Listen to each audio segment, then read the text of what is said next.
Assalamualaikum warahmatullahi wabarakatuh. Perkenalkan, nama saya Gazal Gifari dengan NIM 21020902010. Kelas PTKB. Jurusan Pendidikan Teknik Informatika dan Komputer. Prodi Pendidikan Teknik Informatika dan Komputer Universitas Negeri Makassar 2021. Fungsi sistem operasi. 1. Memori manajemen.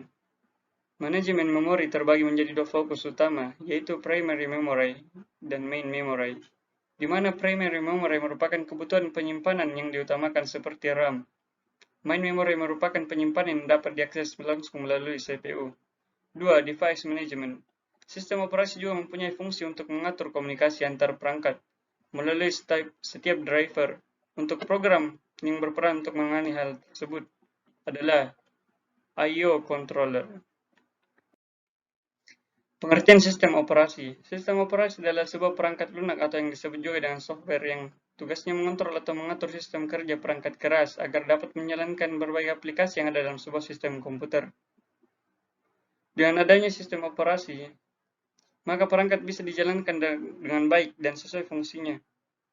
Sistem ini bisa dikatakan memiliki peranan sebagai penghubung utama antara perangkat keras dan perangkat lunak yang ada pada sebuah perangkat.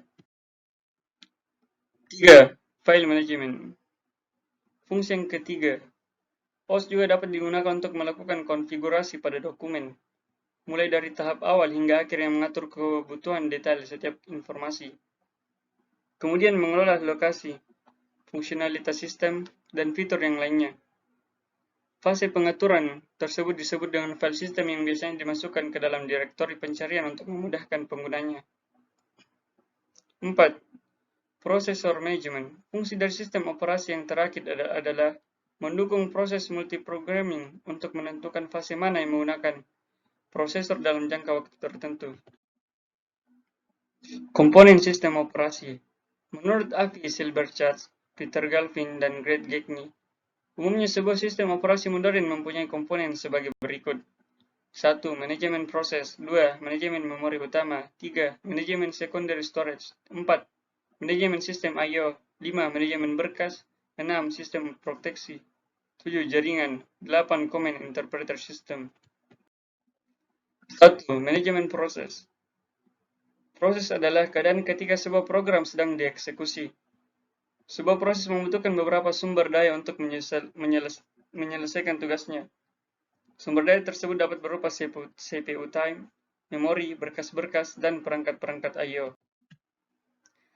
2. Manajemen memori utama. Memori utama atau lebih dikenal sebagai memori adalah sebuah array yang besar dari word atau byte, yang ukurannya mencapai ratusan, ribuan, atau bahkan jutaan. Setiap word atau byte mempunyai alamat tersendiri. Memori utama berfungsi sebagai tempat penyimpanan yang akses datanya digunakan oleh CPU atau perangkat I/O. Memori utama termasuk tempat penyimpanan data yang sementara atau volatile. Artinya data dapat hilang begitu sistem dimatikan. 3. Manajemen secondary storage. Data yang disimpan dalam memori utama bersifat sementara atau jumlahnya sangat kecil. Oleh karena itu, untuk menyimpan keseluruhan data dan program komputer dibutuhkan secondary storage yang bersifat permanen atau dan mampu menampung banyak data.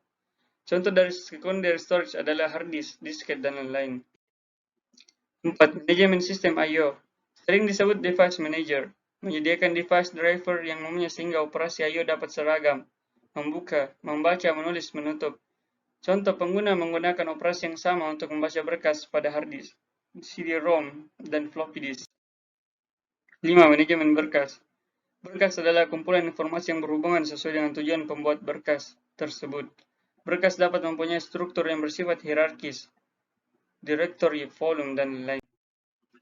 6. Sistem proteksi. Proteksi mengacu pada mekanisme untuk mengontrol akses yang dilakukan oleh program, prosesor, atau pengguna ke sistem sumber daya. Mekanisme proteksi harus membedakan antara penggunaan yang sudah diberi izin dan yang belum. 7. Jaringan. Sistem terdistribusi adalah sekumpulan prosesor yang tidak berbagi memori atau clock. Tiap prosesor mempunyai memori sendiri. Prosesor tersebut terhubung melalui jaringan komunikasi sistem. Terdistribusi menyediakan akses pengguna ke bermacam sumber daya sistem. 8. Command interpreter system. Sistem operasi menunggu instruksi dari pengguna atau command driven.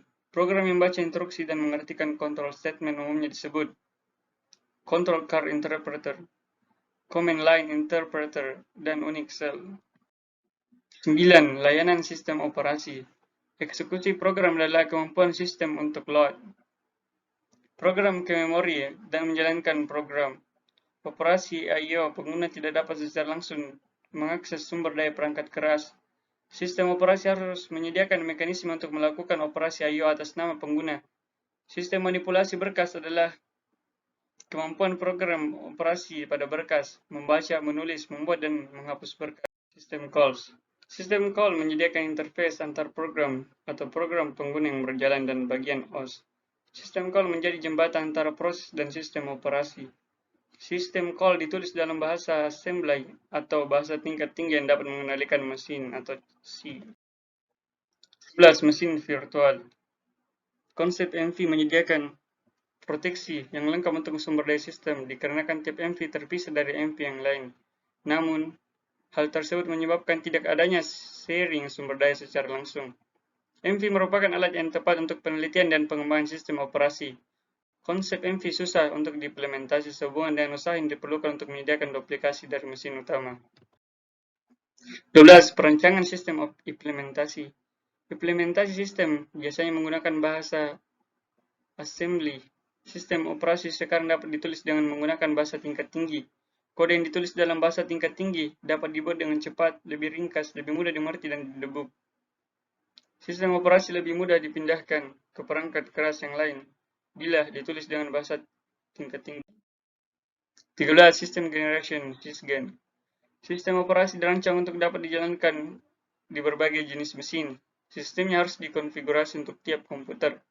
Program SysGen mendapatkan informasi mengenai konfigurasi khusus dari sistem perangkat keras. Kesimpulan, sebuah sistem operasi atau OS adalah sekumpulan software yang mengatur sumber daya di hardware komputer dan memberikan layanan bagi program komputer. Sistem operasi adalah komponen penting dari sistem perangkat lunak dalam sebuah komputer. Program aplikasi biasanya membutuhkan sistem operasi untuk bisa berfungsi. Sekian yang dapat saya sampaikan. Assalamualaikum warahmatullahi wabarakatuh.